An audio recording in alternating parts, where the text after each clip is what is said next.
ברוכים הבאים לפודקאסט לאן הלכת, והפעם בפרק הזה אני הולך לאתגר את עצמי ולקיים שיחה באנגלית עם מאיה, שהיא עוד מעט תציג את עצמה. אז תאכלו לי בהצלחה שאני לא אעשה יותר מדי פדיחות באנגלית, אני מבטיח להיות מובן, זה אני יודע שאולי האנגלית שלי לא משהו, אבל it's understandable. So, let's start. Maya, thank you for coming, and can you introduce yourself and shortly what are you doing today? Okay, hi, sorry, hi everyone. I'm kind of mixing between Hebrew and English at the moment, so yeah, don't mind me. And yes, so hi there, my name is Maya, Maya Shavin, and well, I'm from Israel. Well, to be exact, I'm a software engineer in Microsoft, and I live in Ramat Golan, so it's very You live in far Ramat away. Golan? Yeah. Yes. It's just every detail that you add. Let me say, okay, what I know about Maya. I know Maya from Facebook. I see a woman with East Asia kind of face, and she works in Microsoft, and she understands Hebrew, and I understand that there is a story behind it, and now you are adding Ramat Golan. Like every detail that you are adding is like, wow, I must. This sounds interesting. I'm really curious what is going on there. Okay, Ramat Golan. Where in Ramat Golan? I live in Mushava, the small Mushava, called Masvi. It's like 5 minutes from Kasrin, if you know Kasrin Attica. Okay. Like, yeah. So anyway, like we say, I'm from East Asia, so I'm originally from Vietnam. How many people here probably at some point travel to Vietnam? One another, because I often get the question like, hey, I've been to Vietnam. What? Like, it's so beautiful, right? And like, oh yeah, okay, great. good for you. Anyway, so I've been living in Israel, wow, since 2010. So it's more than a decade, like more than like 13 years. So I'm married and I have 3 kids, 3 little ones, like 3 really little ones. Wow. We live in Ramat Golan. We live in a small Mushava, and we the Mushava we live in is like a non-religious Mushava, and we're the only family that is religious in that Mushava. So it's like it got very interesting. So yeah.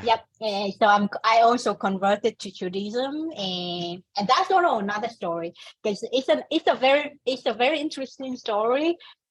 Actually, it's not very long. It's short and interesting story how I got converted. But then we'll see how we got to this, go along with the podcast. But so I study, and so let me just finish. I study computer science in Israel, and I study in Hebrew. I get here. Just a moment. You learn computer science after you come to Israel, after 2010? Yeah. Okay. Yeah, I started studying computer science, I think, in 2011 in Mikala, Tel Aviv Yafo. Okay.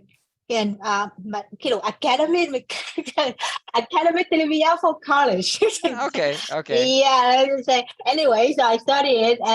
I'm the only foreign student they have, and I will study together with everyone else, which is Israel, and the whole program is in Hebrew. And I have 0 Hebrew back then. Wow. Yeah, that was the interesting experience also. Like, I got to the school and I had like 3 months before the school start, and the professor told me, you have 3 months to get your level and to understanding at least some basic Hebrew in order to understand the questions and all the lectures. And so I took the book, the Hebrew book for Olim Khadashim. Yeah. I start a blog. It's still on, by the way. I start a WordPress blog. Every day I will write something in Hebrew, like a whole essay in Hebrew, and learn about, I wrote whatever I learned today and that, and then do it for the whole 3 months. And by the end of the 3 months, I'm able to read and write, like Wow. really read and write Hebrew. And then I like, okay, for speaking and listening, I will not be able to get it on top of 3 months. So I just go along with it and see how it goes. Wow. Yeah. Nice. Wow. So, and what is your position in Microsoft?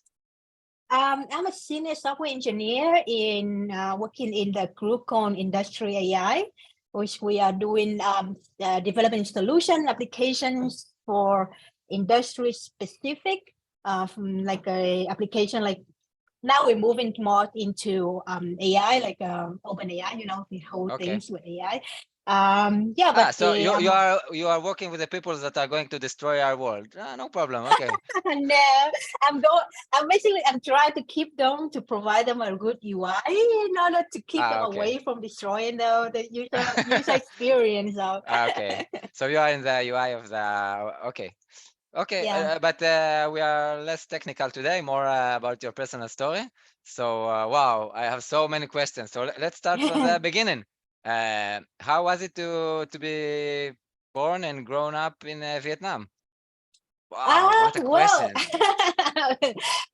like anyone else, I mean, I Yeah, would like in Israel, you didn't have a public transportation in Shabbat, and you wanted a No. synagogue. Like all of us here in Israel, No. it's very similar to what we are doing in Israel. No, that actually not well. That's the completely opposite of Israel, I must say. Like I grew up I think in the 90s when the Soviet Union has collapsed. Okay. So we are a little bit less communist than it used to be. It was pretty nice. Like we don't have phone, we don't have everything. People still talk to each other face to face and not on Facebook. So yeah, I live in Vietnam. I grew up in a small town near the beach. I'm not sure if you can ever know it, but it's called Nha Trang, and it's one near. It was next to the sea, to the Pacific Ocean Sea, and it's a very beautiful place. It's a lot of tourists there, and and every summer, every day, our favorite activity is go to the beach and look at the sea. Not like in Tel Aviv because the sea there is really deep, so you can swim, but the wave can kill you. So you don't yeah. So I And live in that. the sea in your village was the sun rise were there or the sunset? Yeah. The sunrise there. It's the Pacific Ocean, but it's next is the east side of the Pacific Ocean. Okay. So Cool. yeah. So every Yeah. morning you had a great sunrise. Yeah, if you wake up, if I wake up early, but I only wake up enough time to go to school. So it's like Okay. you saw the sunrise, but you don't appreciate it until you don't see it anymore. Okay. Yeah. Wow, cool. And like, can you tell us about your family? How is it? How many sisters and brothers do you have? Yeah, my family has 5 people. I mean, my mom, my dad, and I have another 2 siblings. My sister is the oldest one, and I have a middle brother. 3 of us right now is kind of living together, like around the clock. I live in Israel. They both live in Australia. My brother live in Brisbane, and my sister live in Melbourne. And my parents still live in Vietnam. They don't want to go anywhere. Okay. So, In the same village or in Vietnam they also moved? No, same village. It's not a village. It's a city. So it's a city. it's Okay. a city. Yeah, it's a tourist city. So we kind of main thing we talk to each other. I think it's on Facebook. But Okay. my sister and my brother is really older than me. Like they are like 12 years older than me. My sister Okay. was 12 years. So I don't know. It's sometimes it feel like I'm the only child in the family because when I grown up, they already grown up and they already like they have their own life Yeah. and so on. Yeah. I'm also have a similar story. I'm the youngest in my family, and my brothers are much older than me, so I can understand what you are saying. And like, what was the tradition of the family? Like, I don't know anything about Vietnam, so I'm trying to say can you try to explain someone that grew up in Israel what it means to grow up in Vietnam, like things that are different, things that are similar? Well, let's anyway started with the culture different. I would say the culture different is huge. Like in Israel, you know, like I think kids here are likely to go to talk to their parents in a more freer manner. Yeah. For us, in my family, it's pretty tradition. So we well, my dad is like the one always right, and then it's come to my mom, and then it go to my brother, and then my sister and me. Wow. So And you are it's the like, youngest, so you are the last right in the house. yeah, so basically I don't have any rights. you can say something like that. Yeah, it's Wow. like, okay, in the family you need to listen to your dad, and we talk to each other in a very respect manner, like we don't go against the dad. And let's put it aside that whether it's a good practice or not, but in general that's how it works. The girls are expected to behave in a set up manner, like dress kind of Okay.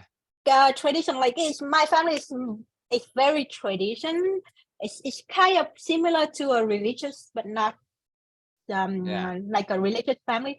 Like we girls are supposed to behave like a girl, you know. I mean, a lot of people will probably hate that thing when you say that girls supposed to behave like a girl. Yeah. But yeah, so and yeah, we my dad is a teacher and my mom is a doctor, so it's even double things that we have some kind of like a social standard to look like, so we have to behave like we are, and we in a very good manner because my dad is a teacher that's supposed to teach people, so we need to show that kind of. Yep. Wow. Yeah, like when yeah, my brother and my sister they are like the oldest one, and they both went to very good school, so no pressure. Okay. And so what do you remember from school and friends? How was this thing in Vietnam? Well, let's say in Vietnam we are really focused, especially my family. We focus on studying a lot because well, my dad is a teacher, so everything is emphasis to study well. You don't have to do your house school like house chore like housework, because your mom will probably do everything for you because you just need to study. Wow, okay. And yeah, so me and my brother, we both study in what you call the special, the gifted school, like in Israel, similar to gifted school in Israel.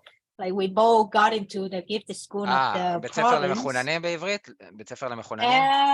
כן, כאילו משהו לאנשים, כאילו for people who have a higher IQ or something. Yeah, it's מחוננים in Hebrew. Okay. Yeah, but it's a little bit different. We got into some examination, and then they will decide we pass the examinations for certain subjects, then we'll move to different subject to study. So my brother studied in math. I study in literature, and later I moved to languages like English. Okay. So yeah, so our school is pretty small because that's like a gifted school. So the school were like a class will only have about maximum of 15 people in one class. Okay.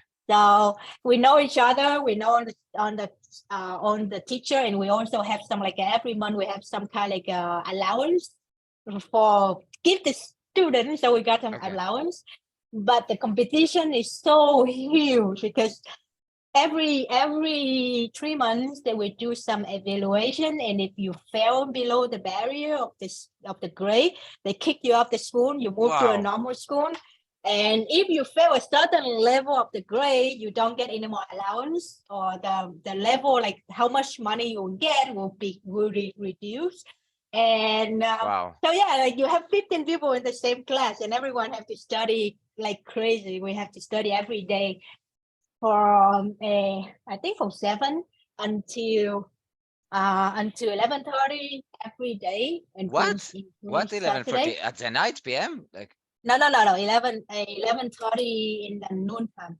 we study from 6:30 to 11:30 in the noontime, and then Why did after you that, start the morning so early? You started to learn at 6 o'clock in the morning?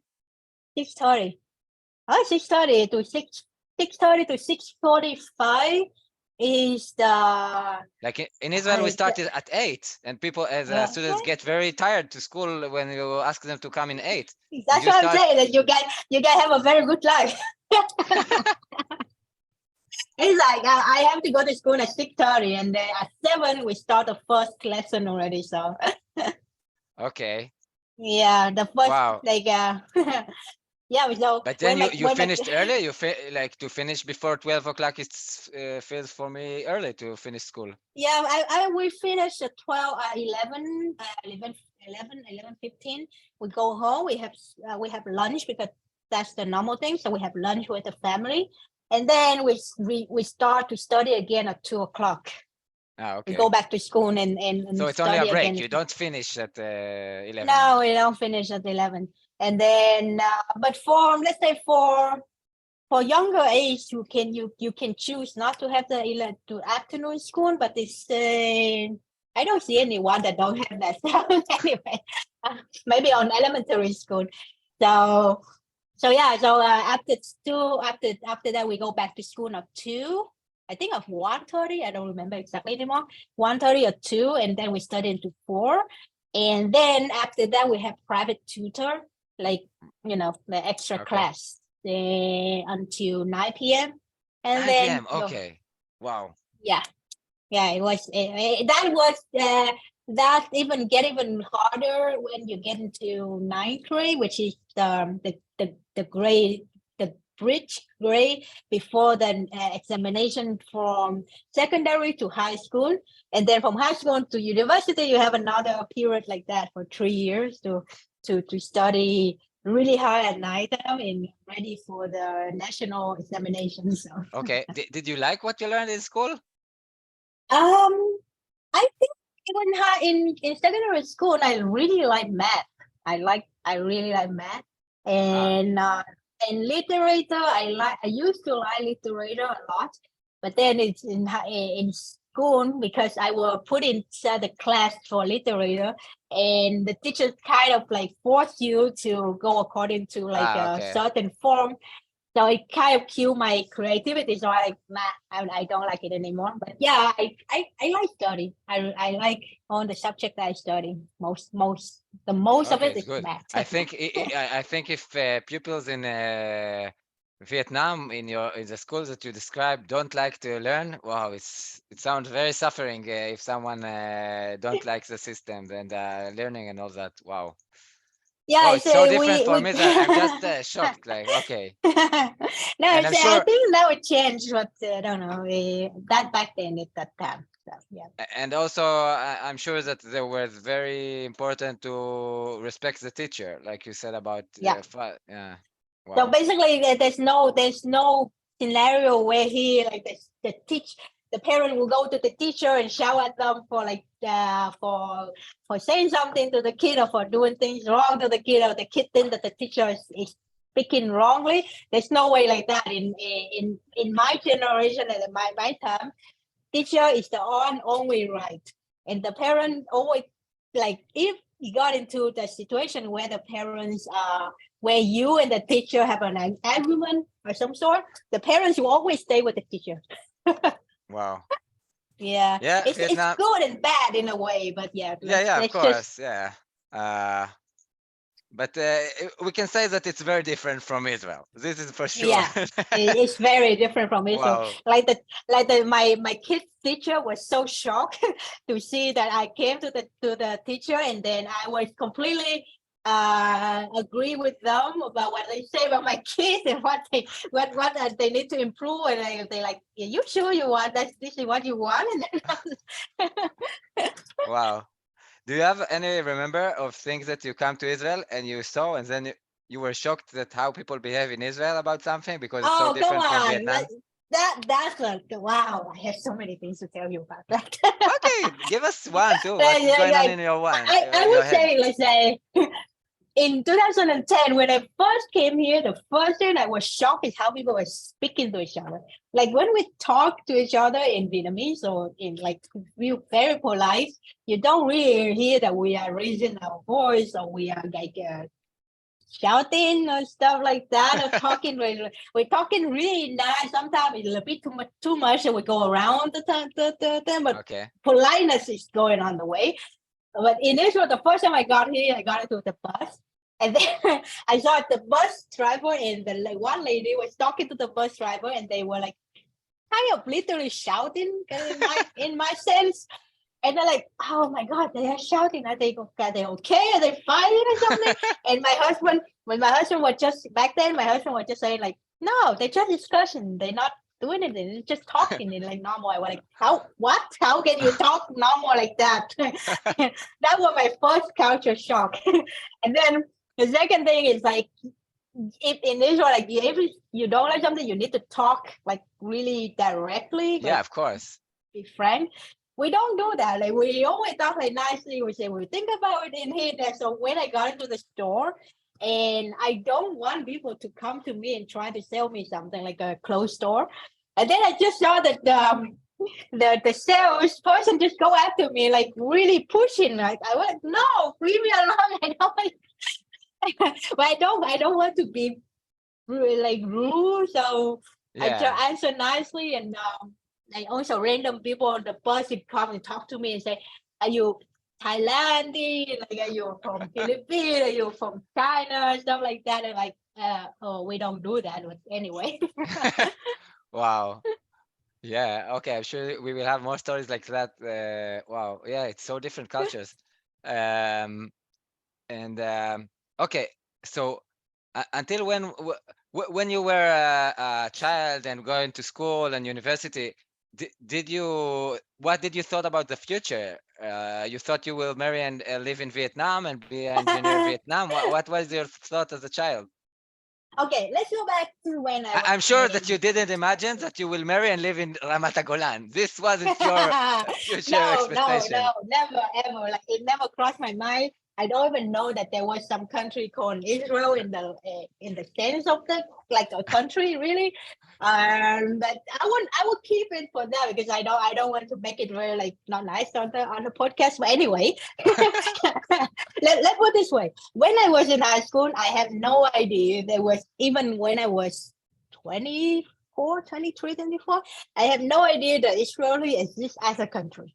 Again, no idea. Like I heard about Israel on the news several times, but I like never thought that it was a standalone country. Okay. Israel never crossed my mind.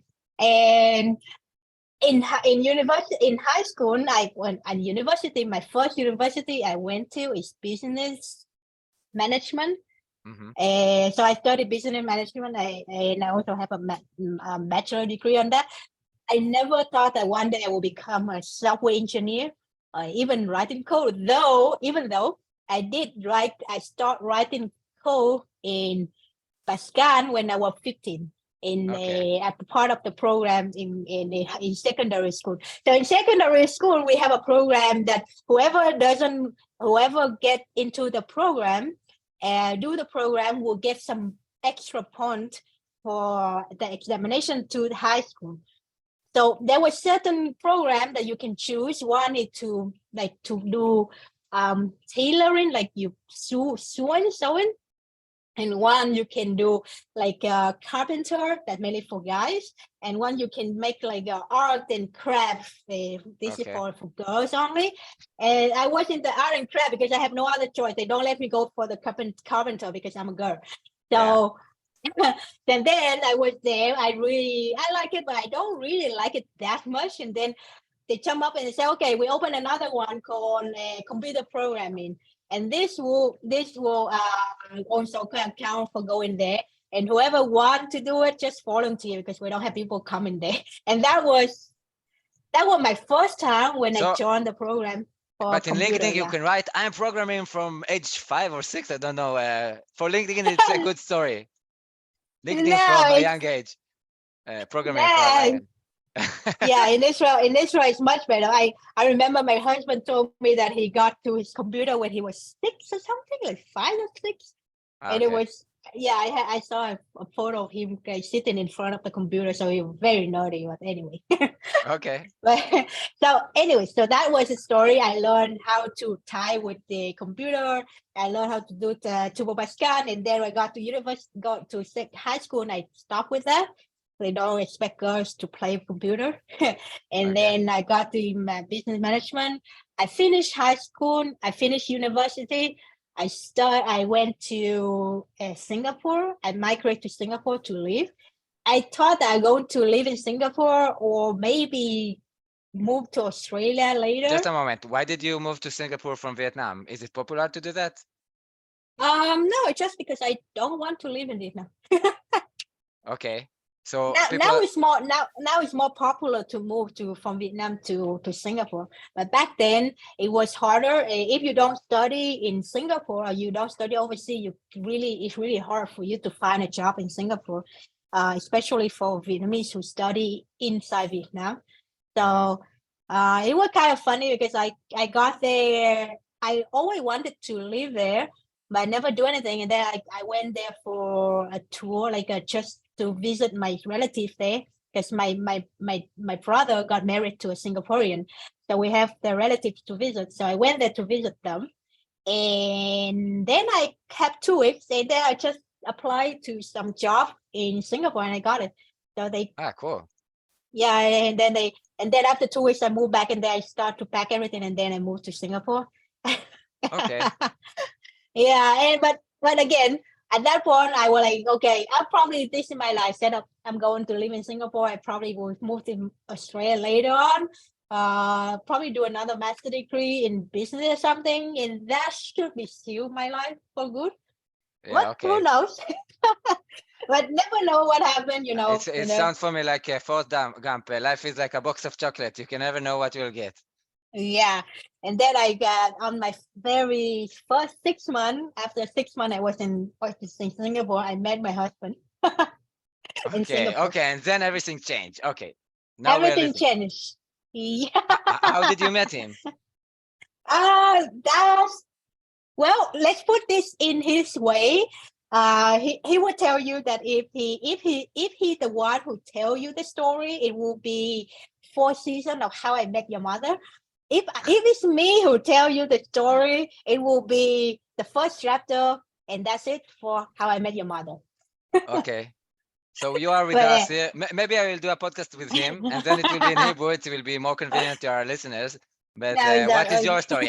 What is your side about this? Okay, my side of the story is that I have a phone, and I sell it on eBay, and he was the highest bidder for that phone. And then we met each other to exchange the phone, and then he got me at the warranty for the phone. What? I mean, basically we met each other to exchange the phone. Okay. And then after we changed the phone and the money, then he asked me out for a date, and that's how I got it. Do you understand why he did it? I asked him. He just like, because I look smart and cute. Wow, he's a special guy. Okay, now I hope I will have the chance to interview him too. But he's Jewish from Israel. Why he wants to date? And I understand he wasn't religious at this time, because if I understand, he wasn't. He wasn't. He okay. So no. Okay. Wow. So it's going to be interesting. Yeah, but also it's kind of a detail, important detail, because when you see someone that is now religion, you say, I'm sure that in the past he also was religious. And then, so how a religious guy got to a Vietnamese girl? It sounds very strange. Like, I don't know. Well, when he met me, he was kind of already on the way to become religious again, because I remember he started to do eating kosher. He doesn't eat pork, and he only eat meat that is halal, because back then he didn't understand what exactly kosher is. So he was he taught that kosher and halal, like halal, is the same standard. So if of Muslims, halal of Muslims. yeah, Okay. yeah. So he thought that it was the same standard, like the way they cut the meat, and same that with kosher meat. So we went to restaurant, and he mostly eat the meat that have the halal stamp. Okay. And then later on, he figured out that were not the right ways, and then he become vegetarian. But that's another story. Okay. Anyway, yeah. So he doesn't eat pork and. Okay. And now I must say, how was your feeling to date Israeli person? Like, I'm sure there were differences between you about everything. It's kind of funny because my family used to own a book binding store, and because at the book binding store you got access to a lot of books in young age. So I got to read on the books, including the New Testament and the Bible, whatever they call. And I okay, just a question about this. Question about this sentence. As a Vietnamese, you weren't Christian or something? No. Okay. I'm not. Okay, so the Bible and the New Testimony of the Christians, it's for you something of other people. It's not your tradition. Yeah, because we have a book binding store, so they usually people go to our store to ask us to mend the book or to make book or to like you have a book and then you want it's folded apart somehow, and then you give it to me and then I will fix it for you. So that's what we do. So my dad have a very good friend from the church, like the church in Vietnam, and they always bring a lot of Bibles and books to our house to fix. And that's how I got to read those kind of books for him. Okay, just a question. I don't think we get deep to this topic. So what was the tradition? Is a kind of religion you have in your house? My mom is a Buddhist, like a tenet Buddhist. My dad is atheist. He doesn't believe in any religion. But we follow the Vietnamese tradition, which is more like a Buddhist way of tradition. So yeah. But let's we have lots of topics. We put it in the side. Okay, you come like from a Buddhist Vietnamese tradition. Yes. Okay. And also about that, anyway. I don't know nothing. Like for me, you at least saw a Bible.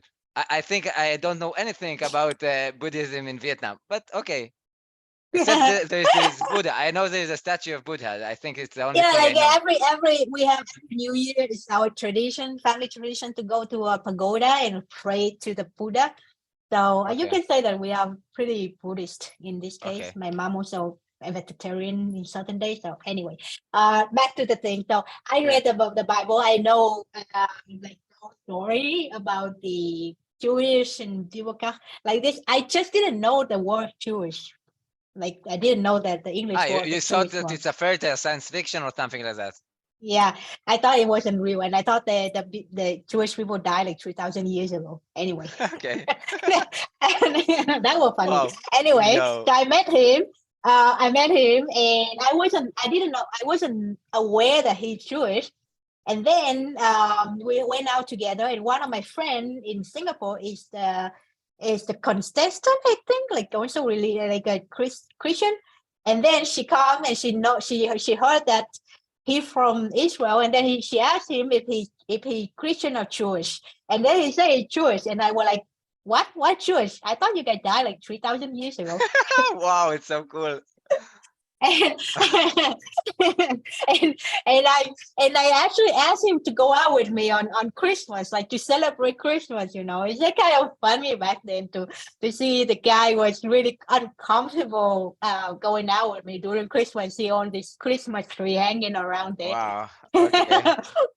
Yeah, it was hilarious. The next day, I went along to my friend to a church celebration, like in the church, because I really want to see how people celebrate Christmas outside of Vietnam back then. So I went with him, and my friend tried to convert me into Christian. And I went home and I told my husband, who back then is my boyfriend, that someone wanted me to convert to Christian. Are they like the same like Judaism or something? And they were like, no, it's not exactly the same. I'm like, how do I know? You guys using the same Bible, aren't you? Oh, you have such a cool stories, I must say. And Yeah. did he celebrate Hanukkah, your boyfriend, then back then? Yeah, I can celebrate Hanukkah. I don't remember how we celebrate Hanukkah. I think we didn't celebrate Hanukkah in Singapore, but we do celebrate Passover. Like I remember I Wow. celebrate Passover. Yeah. Wow, I think it's so crazy. Wow, I gave you matzot and you said, "What are you doing? You're eating this thing?" Something like that, I'm sure. Yeah, I mean, he took me to a place like like there was some synagogue in Singapore, so it took me there. Okay. So I don't remember exactly how did it happen, but I think back then he wasn't as religious as now, so he wasn't keep the method like as strictly as he is now. But still, And if you celebrated Passover, you come to a meal and they deserve you matzot. Like I'm sure that yeah, someone. but but listen, I don't eat bread. I eat rice, so it doesn't really matter. It doesn't have make anything change for me. Okay. So you see, that's the thing. They work out for us because But now I know he's not Ashkenazi. no, he is Ashkenazi. He is And he let Ashkenazi. you eat rice. You didn't ask. Yeah. So maybe he wasn't so religious, but okay. Yeah. I'm sure it could be a cool story. Like you are looking at him. You're not eating rice. Are you crazy? What is going on with you? Okay. Anyway, I remember we went to a store and they have some burger, and one of the specialties is the burger in cheese. in lettuce. No, the burger in lettuce, like chasa in Okay. Yeah. lettuce, and they wrap in lettuce instead of bread. And they also have burger that wrap the burger itself, the bread itself is actually rice, like rice burger. Okay. So I remember we went to a store and then suddenly he ate only the burger with lettuce instead of the rice burger that we usually eat. But that's it. So I wasn't aware that it was something special about Passover back then. Wow. But he did ask me at some point if I'm willing to convert to Judaism. So he was making sure that I'm okay with that, or that will be the plan for the future. Did you when he asks you that, did you have any understanding what does it mean? I understand that it's conversion, meaning become Jewish, and like to become religious, like to convert to that religion. But I like, okay, fine. What? Tell me where to sign. Tell me where to sign it. Everything fine. But you know what? I have a friend that get married to a Muslim guy, and she convert to Muslim, and in Muslim they convert very easily. Like so, and then she told me there's nothing changed except that she doesn't eat pork anymore, and I also don't eat pork regularly, so it doesn't really matter for me. And I was okay. Fine. It's just I don't have any religion. I don't really care. I don't have to give up any religions for anything. So I was like, okay, can we so if I convert to Judaism, which means I still can keep my lifestyle and nothing changed, right? So it's like, yeah, probably yes. I'm probably yes. Wow, cool. So how long were you dating, and eventually you needed to decide what is going on, and if you convert and all that, what will be the future? We date for a year. We lived together for a year in Singapore, and then by the end he was there for work. So by the end of his term, he go back to Israel. So about a month before that, he asked me to go with him to Israel to take a look and see if I like Israel and whether it's okay for me to move there. So I went with him, and that was my first time going to Israel. And the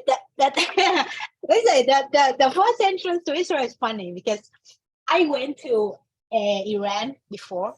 Wow. Yeah, so I have a stamp of Iran stamp in my passport. So when I entered Israel, I was they put me aside for about think about 2 or 3 hours just sitting there waiting for them to check something. And and then after that I can go in. So he was like, he told me that he was very scared that they didn't let me in because I have an Iran stamp, and they probably thought that I'm a spy or something. Yeah. But I kind of funny. And then so I was in Israel for 2 weeks, and it was in July, this period, and it was pretty hard, but I like it. So he showed me all the nice things, and Tel Aviv and things like that, and basically tried to convince me to move here. And so after that, we went back, and then he asked me if I want to come. And I told him that I'm not coming anyway, but we don't get married. So I got married. Okay. Yeah, so we got married in Singapore. Basically, it's like a civilized marriage. Yeah, okay. You answered my question. Yeah, okay. Yeah, so it was an international marriage. It's another funny thing is the marriage was done in a place called International Seafood Bazaar. Like the restaurant is called the International Seafood, and it's still only seafood. But A very Jewish. This that, is a very Jewish marriage. Yeah, it's like he doesn't eat any seafood, and the place only serves lobster, not even fish, lobster, clams, and all the things. So it's funny. We went there. We have the reservation, and only my parents ate seafood. My husband stayed not eating anything. So we have some guy stand there like from the government, and then sign the paper, and we sign the paper at the marriage. So and then when we officially become husband and wife in civilized way, and then we moved to Israel. Yeah. Oh yeah, okay. And I don't need to ask. It's weird, and you need to. We want to hear the continue of the story. Okay. Okay, I have a question. You don't have to answer, but was it hard for his family, like that he married a Vietnamese girl, or for them it was fine? I think it was fine. I mean, if they have some problem, they didn't say anything. Okay, We've been good there, to hear. yeah. So I mean, his parents is pretty, how to say, how open-minded and really not Jewish, like not religious at all. Yeah, okay. So and later on, his brother went to Australia and got married to a Korean girl. So we have like his parents have two boys, and both of them get married to Asian girls. So interesting. Okay. Yeah. So so let's back to the story. So we moved here. We live in Tel Aviv for about a year. I start studying, and I mean back then we This is the year 2010, and then you come to Tel Aviv and you start learning computer science. Yeah. Okay. Yeah, I actually, when I came to Israel, I started studying in Shankar, in like in design. Okay. So I got accepted to Shankar, so I also study in Shankar to design. Like I thought of becoming an artist, but apparently I understand I don't have a sugar daddy to become an artist. So I'm not that going to be famous anytime. So, and I prefer to do something else with my brain. Now, my husband, my husband is the one who actually support me to go to study computer science. One time I just solved him some math problem at work, and he told me that, listen, why I don't know why you study design. You have a brain for computer science, so go for computer science. So we went to computer science, and I got accepted, and I studied there. And meanwhile, we still keep our life like regular, like we still going out on Shabbat, we still eating in a restaurant that but it's kosher. You were a secular Chiloni in Israel. Yeah, kind of. And then after I finish my college, I start working in high tech. And then he started asking me if it's time, like if I'm ready, I feel ready to go for conversion. Because we need to do conversion before we give birth to our kids. And I said, okay, fine, I don't mind. Like we asked around, and I have a lot of questions. Like a lot of people say that it's kaha and kaha, you know, like it's not a very pleasant thing. And I like, it's okay, not let's easy get as to become a Muslim, as your friend told you. Okay. Yeah. Anyway, so he told he basically we agree that after we do the conversion, I would choose the life I want to do. So basically, back then it was that, because we both was taught that the whole conversion process will be like, you know, you convert, you finish, you go back to your life, something like that. And anyway, so we got into the Bedin in Tel Aviv. We started the process, and I was already pregnant with my first child. So the whole process of bit rush, because I need to finish before my kids are born. So it took me a year. We started to together. We do it together. We start to do the fila in the morning and do like on this, how to say it, brachot for eating, on, you know, like and the keeping kosher, and then we start to keep in the Shabbat, and we have to go with the Shabbat family and have to be hosted by them. A lot of them change, and we also go for lesson twice a week or once a week to the lesson to study the Torah and to understand what the difference between Shabbat and so on. And back from that moment on, my husband become a bit more religious, like really fully religious, like now. And yeah, I mean, my journey for conversion is pretty smooth. Like everyone I met are really nice to me and very helpful. The bedding was very, very helpful. They don't really trying to decline me or anything. So I have a meeting with them every 6 months. 6 months, I only one. And I went there and they asked me how it's going and on this Parashot HaShavua, what's the Parashot HaShavua and what I feel about this and what I understand from it, just to see how I'm going with it. And at the end, I went to, you know, the wedding. Like they asking you a question and then you answer and you tell them how was the experience. And at the end of that, they just say that, yeah, that's what I'm practicing now. I'm ready to be converted.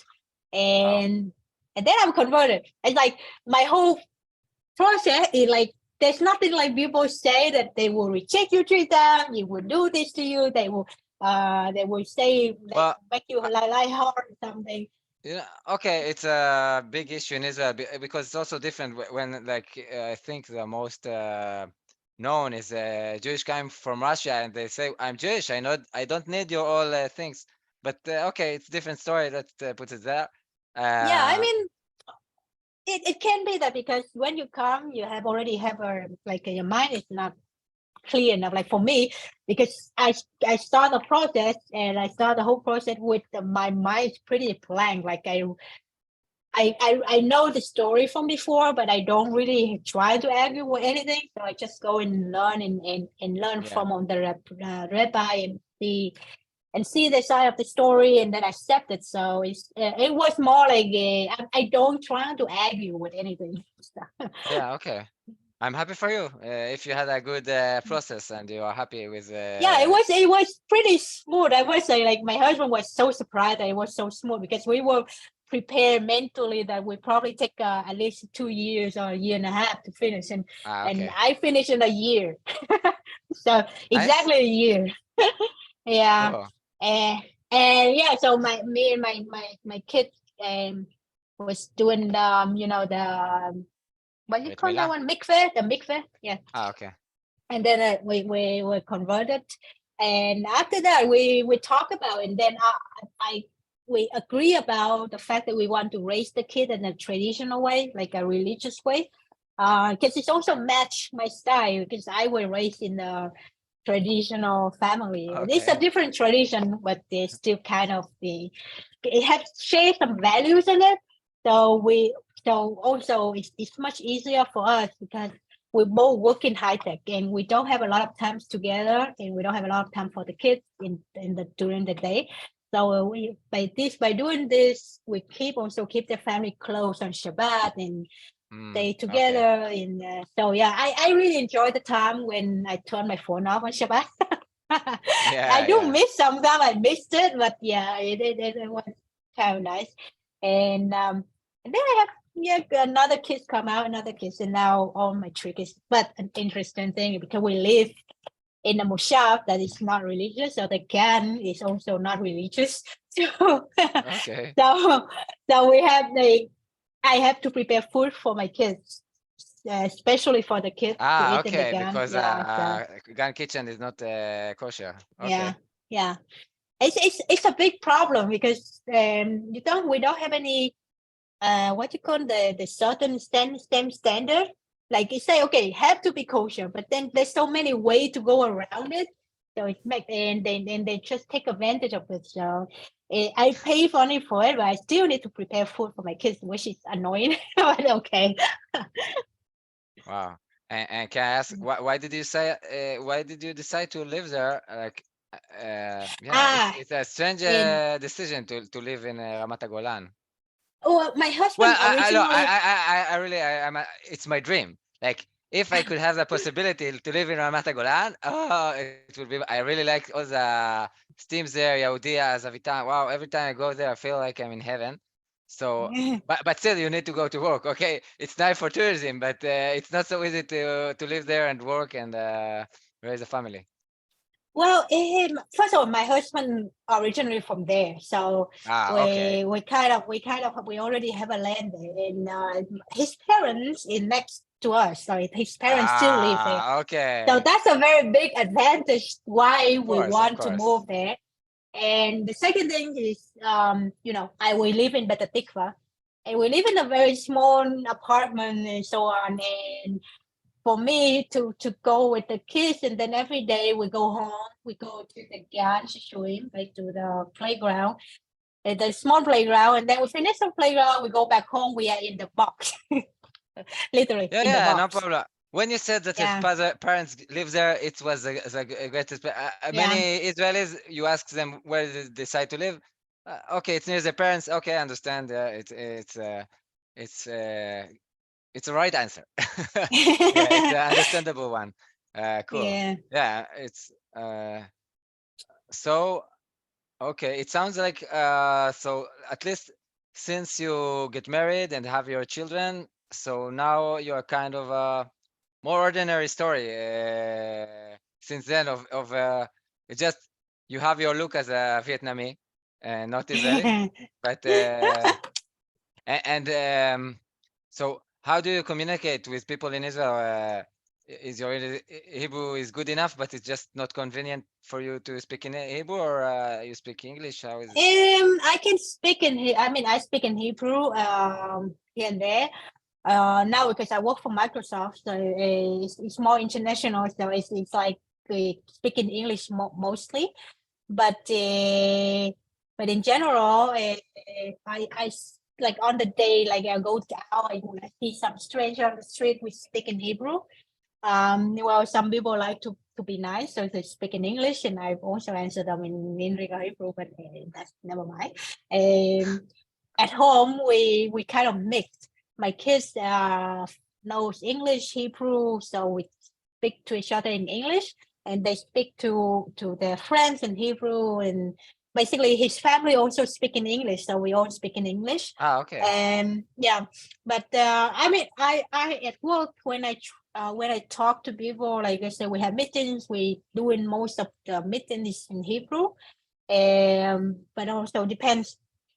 It really depends. Like sometimes I'm feel very tired without switch to English, or sometimes like here, like the longer conversation, I'm not sure that I will be good enough to do everything in Hebrew, so I would just switch to English. Will be more convenient. Okay. But yeah, I should work on that, by the way. No problem. And do you have still connections with people from your past in Vietnam? And what do they say about like I I think for someone like you said about yourself that maybe thought that Jews just doesn't exist, and now he has a friend that is a Jewish religious. It's maybe they have question, or how do they look about it? How Well, most of my friends doesn't really care, like they don't. okay. And like my Vietnamese friend don't really know what exactly it means by being Jewish. So I remember when I talked to them about me being Jewish, so they were saying, so now you become one of the smartest people in the world. I was like, okay. And the rich one, yeah. Yeah, right, rich. But yeah, so that's the main reaction I got. Like, well, whenever I go, they were like, "Oh, you Jewish? You don't look Jewish." So yeah. Okay. Okay, interesting. Sounds that you had really a good שהיה לך תהליך טוב, כאילו, כל כאילו, זה שינוי מאוד מפתיע. Now it was a point that for me English was מעייף. con אוקיי, trời יאללה, đồ כן. kiểu yeah. Our listener is supposed to be Hebrew speaking. Yeah, I got tired from the English.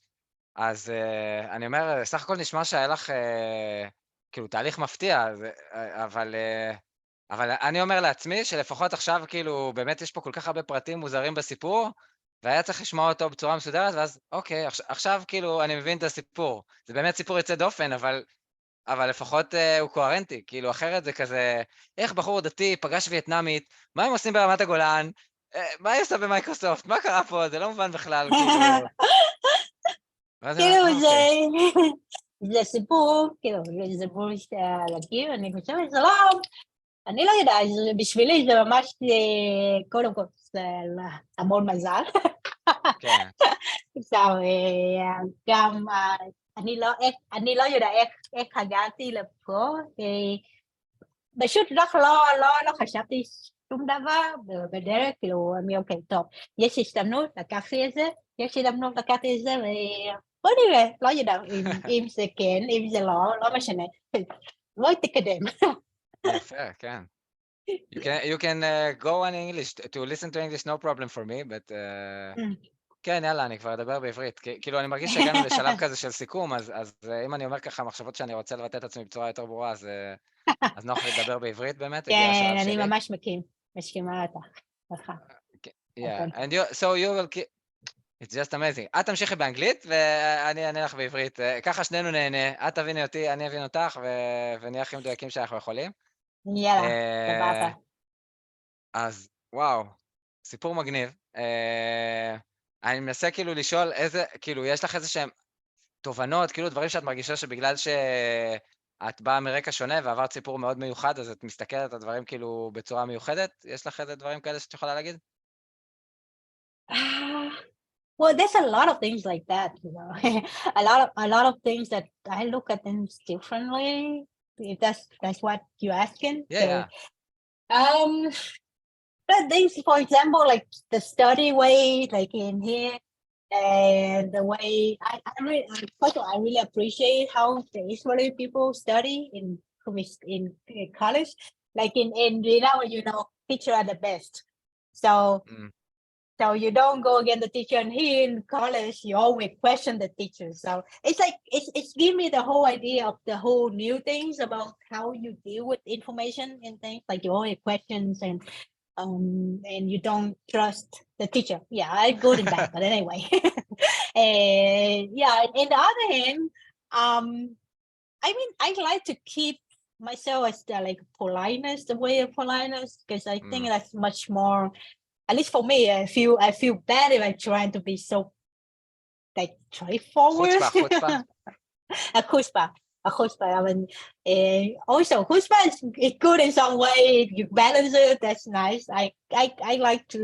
I mean, I learn a lot from Israel. Sometimes I also become very chutzpah, like very, but but yeah, things like that is one of the most like one of the things I got to see.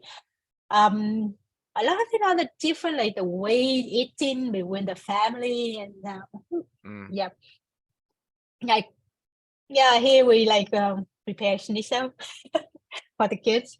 And then now, for me, at least we try to cook the whole meal. The whole meal meaning rice, soup, and some dishes. Here, like okay, just schnitzel, good, go for it. Okay. Stuff. וואי, אינטרסטינג. אז אולי אני כן אשמח, קודם כל, אני עדיין נראה לי מעכל את כל הסיפור הזה, כי הוא באמת סיפור כמו, לא יודע, כמו אגדה כזאת. לגמרי, טוב, אמרת שגם מהצד של בעלך הוא יכול לעשות מזה סדרה לנטפליקס, זה נשמע שיש לו פוטנציאל. כן. וכאילו, כן מעניין אותי, בקטע של הבדלי תרבויות, כאילו, וואי, זה נראה לי פשוט כל כך שונה, כאילו...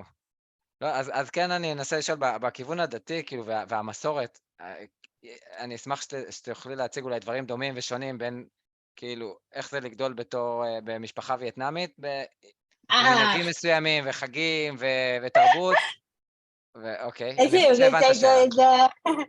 זה ממש מעניין, כאילו, ההורים שלי, הם מבקש, כאילו, they came here to visit several times, and our family, our house is kosher house, and we keep the, the calorie and the sari separately. So the first time they came, and they cannot understand why we separate this, and then it's only on the fork and knife it to be different, and on this whole thing with the ovens. And my parents eat everything, so they eat also pork and stuff.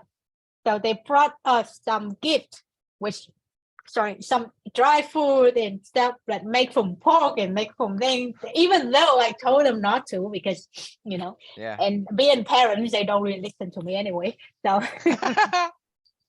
so they brought anyway to us, and I don't know what to do, because we cannot really make them feel bad, but in the other hand, we cannot keep this in our house. Wow. So my husband have to like kind of like, okay, just tell them about it. And like, you go tell them about it. Wow. That was the first time, and after that they learned, like they saw how my husband just dumped everything to the garbage. Wow.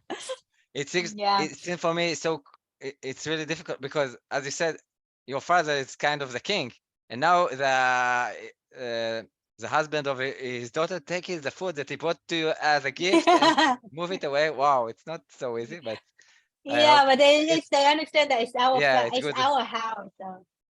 Wow. But also it's the good thing is that my parents doesn't really eat anything with milk and mixed together. Like we don't eat milk in Vietnam so much. Okay. So it's much easier to tell them to separate that from meat and milk and things like that. But to like what kind of meat, and then they cannot find they don't eat any seafood and stuff. So and then sometimes they put the basari dish in the calabi thing, and it's by mistake. You don't need to be Vietnamese to do this mistake. Everyone that it knows so religious is like, it's a dish. What's the problem? Okay. Yeah, also it's more to them about the fact that it's very hard to the eating habits is pretty hard. Like if I go to Vietnam, and it's very hard for me to find kosher food, and also at home they cannot really cook for me because it's a restriction. I mean, I can overcome it easily. Like I can just ask them to cook vegetarian food for me, and I'll just go and think. Like I have to lower down my barrier a bit when I'm in Vietnam with them, so that I can balance between these two family. But yeah, it's not easy. It's not easy. Yeah, it's challenging. Like also the whole Shabbat thing. Like my parents like. They don't have the concept of not using phone and laptop on Shabbat, and they want to talk to my brother on Australia and on the weekend, which also on Shabbat. So we cannot force them to do so. And so so we have a room, their room, and they keep their phone, that they have the phone on, they do things with their laptop. When you visit but- them, it's hard. It's kind of no, in here when they are here okay. in Israel. Yeah, but I must tell you that what you say is, I think a lot of families that have religious and non-religious people in Israel have this conflict, and it sounds that you find your way how to manage it. Yeah, we're trying. We're trying to not to respect what they're doing, and not trying to make it harder for both sides. Yeah. Okay. Yeah. But yeah, in the family, like we make sure that things we have stated, there's a rule, we tell them in advance. But the thing, if you are in Israel, it's easier for you to handle. When you go to outside of Israel, it's much harder. Like it's not always go according to what you want. So Yeah. Okay. So I think we are going to finish. It was very interesting. And for last question, like, if you want to add anything that you think we missed in this interview, and you can add, you're welcome. And also, can you remember a funny story in all your process? Things that you just remember, a thing that is connected to your story, and it was a funny occasion. I'm sure that there is something that you can say about it. well, it's very hard to remember things. I mean, I have a lot of funny things. One of them, yeah. Actually, don't remember anything that's that funny. I mean, my mind is very blank right now. Okay. Let me just think. Yeah. So it was. So it was a time when I went to no, the first time we met each other, my parents met my husband when we were still in Singapore, and and they met him, and then they say, okay, so they know that I'm dating an Israeli guy before, but they wasn't sure that they wasn't like pay attention so much about it. So when my husband met my parents for the first time, they were like, my dad like, oh yeah, so your God is named Yeshua. Chaim, then they kind of, my dad told him about the name of God. Jesus, like he thought that he's no, the other one, the L'chaim, not L'chaim, not L'chaim, Elohim? Elohim, okay. But he read on in the Bible, and he wanted to show how much he know about Judaism. So he told my husband that oh yeah, I know Judaism, and your God's name is the whole full name of God, Elohim. But he did not go. You don't say he pronounce what it's not allowed to pronounce. Yeah, okay. And my husband was taken aback, like you were like, yeah, but we don't pronounce that. Okay. So it kind of funny because my dad went on and talked about it. Luckily that the name he pronounced is in English and not in Hebrew, so it was less problematic back then. And then it's just now talking about Jesus, and ask my husband about what his point of view about Jesus and things like that,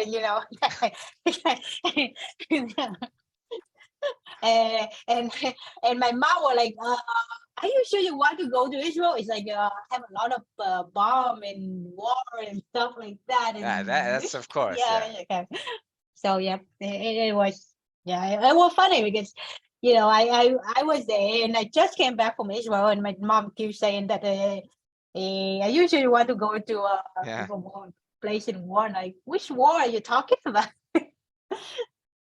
Well, Israel is a very special place, I must say. Like every time that I talk with people around the world and tell them stories from Israel, it's like we are a strange place, I must say.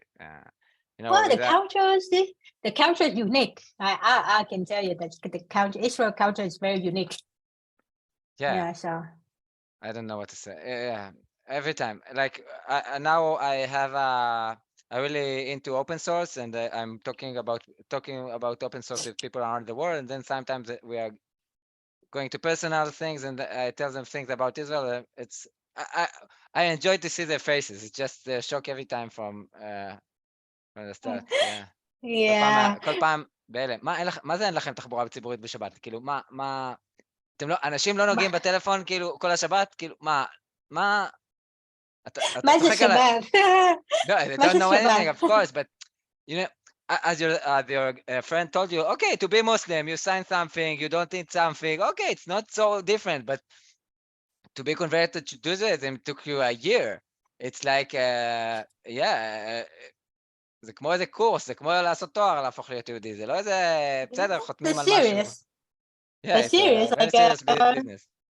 Yeah. So, I mean, but then afterwards, it's like it's hard for you to go back. Like, I don't know.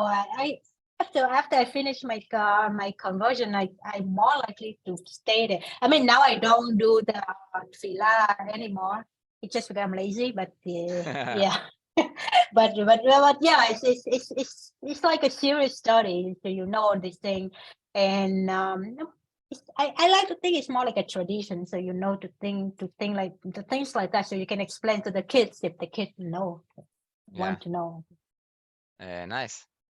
Okay, it was a very interesting interview, I must say. And now I'm happy that if I will meet you again in Facebook and all that, okay, I understand what is the story of Maya, and what is this Vietnamese girl doing in Israel? Yeah, I don't have this question anymore. It always have to start with a guy. I would like to say, like, every time when someone asks me why are you here in Israel, I always answer like, it's always start with a guy. Okay, nice. Okay, so let's finish the recording. Thank you very much.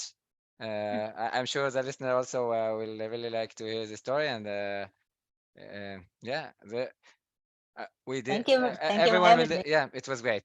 Okay, thank you, and I will stop it.